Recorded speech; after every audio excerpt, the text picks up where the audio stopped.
Itadakimasu.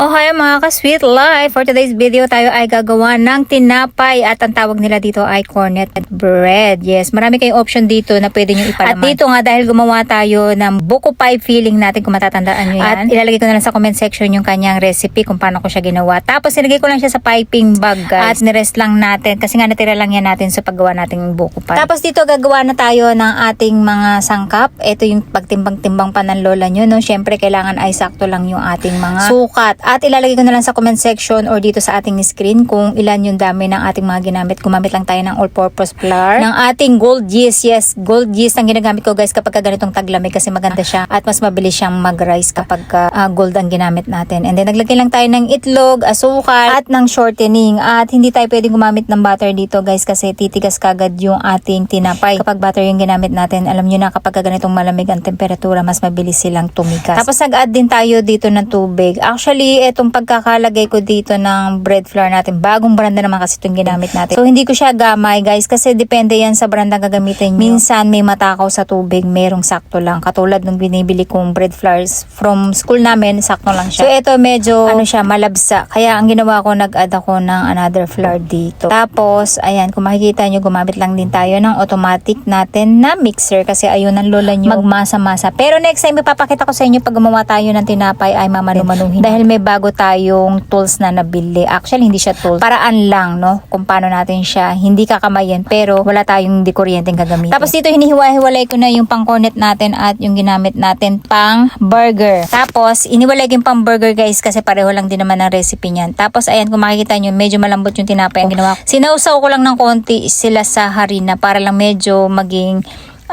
ano siya, matigas-tigas ng konti. Pero malambot pa din yan guys kasi hindi naman napadami yung paglagay natin. Saktuhan lang, dapat idadump nyo lang yung kamay nyo dun sa harina and then imamasa nyo lang siya dun sa flour ulit na dough na ginawa nyo. Ayan. Tapos, ito yung nabili natin sa online store kung saan ay para magkaroon siya ng shape ng cone. Yes. Dati sa school ko, nagbebenta na ito guys, ang mahal. Buti na lang hindi ako bumili. At mas mura ko siyang nabili sa online. So, ilalagay ko na lang sa comment section yung kanyang link kung saan nyo siya mabibili. At ang dapat na shape niya ay maging shape ng parang shell. So, nakikita nyo guys, ang ginawa lang natin dyan, minasa lang natin siya ng pahaba, saka natin binilot dito sa ating molder. At ayan, kinakailangan na i-stretch natin. Actually, yung size niya dapat ay mapaabot natin hanggang ibabaw. At ingat lang kayo guys kasi medyo matalim to. Kaya kung makikita nyo, dun sa bandang dulo ng video ko, nagkaroon ako ng sugat. Kasi nahiwa ako pagkaikot ko, dumampi dun sa ating daliri. Ayan, tapos pinahinga lang natin siya ng at least 30 minutes para lang magkaroon siya ng pamamaga. Pinaalsa natin siya. Dun sa loob mismo din ng ating oven. Sinindihan ko lang siya ng konti para uminit lang siya. And then, ayan, after nilang mamaga or umalsa, pinagira naman natin sila ng egg wash natin. Ayan.